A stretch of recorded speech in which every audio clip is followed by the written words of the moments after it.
அட்டகத்தி படத்தை பற்றின ஒரு இன்ட்ரெஸ்டிங்கான ஃபேக்டர் சொல்கிறேன், தெரியாதவங்க தெரிஞ்சுக்கோங்க. 2012 அட்டகத்தி தினேஷ், நந்திதா, ஐஸ்வர்யா ராஜேஷ் இவங்களாம் நடிச்சு டேரக்டர் ரஞ்சித்தோட டெபியூட் ஃபிலிம் தான் இந்த அட்டகத்தி. அவர் சினிமாவுக்கு வந்ததில் வந்து அவர் ரொம்ப கிளியரா நான் என்ன மாதிரியான படங்கள் எடுக்க போறேன், என்ன மாதிரியான பாலிடிக்ஸ் பேச போறேன் அப்படிங்கிறதுல அவர் ரொம்ப கிளியரா இருக்காரு. நமக்கு தான் அது லேட்டா புரிஞ்சிருக்கு.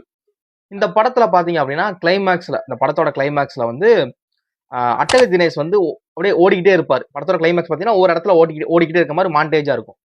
அதுல பேக்ரவுண்ட்ல வந்து அம்பேத்கர் போட்டோவா வருமா. அதுக்கு வந்து இவர் என்ன சொல்லியிருக்காருன்னா டிமாண்ட் பண்ணியிருக்காரு அப்படின்னா, சார் இந்த மாதிரி சில வால்ஸ்ல வந்து பெயிண்டிங் பண்ணணும், அம்பேத்கர் போட்டோ பெயிண்டிங் பண்ணணும் சொல்லி ப்ரொடியூசர் சைடில் கேட்டுக்காரு. அவங்க என்ன சொல்லியிருக்காங்க, அதெல்லாம் முடியாது, அப்படிலாம் காமிக்க முடியாது அப்படின்னு சொல்லி அவங்க இது பண்ணியிருக்காங்க, ரிஜெக்ட் பண்ணியிருக்காங்க. அதெல்லாம் பண்ண முடியாது ரஞ்சித் அப்படின்னு. சரி ஓகே அப்படி சொல்றீங்களா அப்படின்ட்டு இவர் வாண்டடாவே வேணுக்கும்னே அவர் தினேஷை கூட்டு போய் எங்கெங்கெல்லாம் அம்பேத்கர் போட்டோ இருக்கோ அங்கெல்லாம் ஓட வச்சிருக்காரு. இவரை ஓட வச்சு இந்த ஷூட் பண்ணியிருக்காரு. இப்போ நீ ஷூட் பண்ணி முடிச்சதுக்கு அப்புறம் அதை நீ எடிட்ல நீ எல்லாம் பண்ற அப்படின்னா அதுக்கு தனியா அமௌண்ட் ஏறும். அப்படிங்கிறப்ப நீங்க அதை பார்த்துக்கோங்க அப்படிங்கிற மாதிரி ரொம்ப வாண்டடாவே இதுக்கடே நிறைய லொகேஷன் போய் எங்கெங்கெல்லாம் அம்பேத்கர் போட்டோ இருக்கோ அங்கெல்லாம் ஓடுங்கன்னு சொல்லி அந்த ஷூட் பண்ணியிருக்காரு. இப்போ கிளைமேக்ஸ் அந்த படத்தோட மொத்த அவுட்டை பார்க்குறப்ப கிளைமேக்ஸ்ல ரஞ்சித் இவர் தினேஷ் ஒரு இடங்கள் ஃபுல்லாவுமே அம்பேத்கர் போட்டோவா இருக்கு.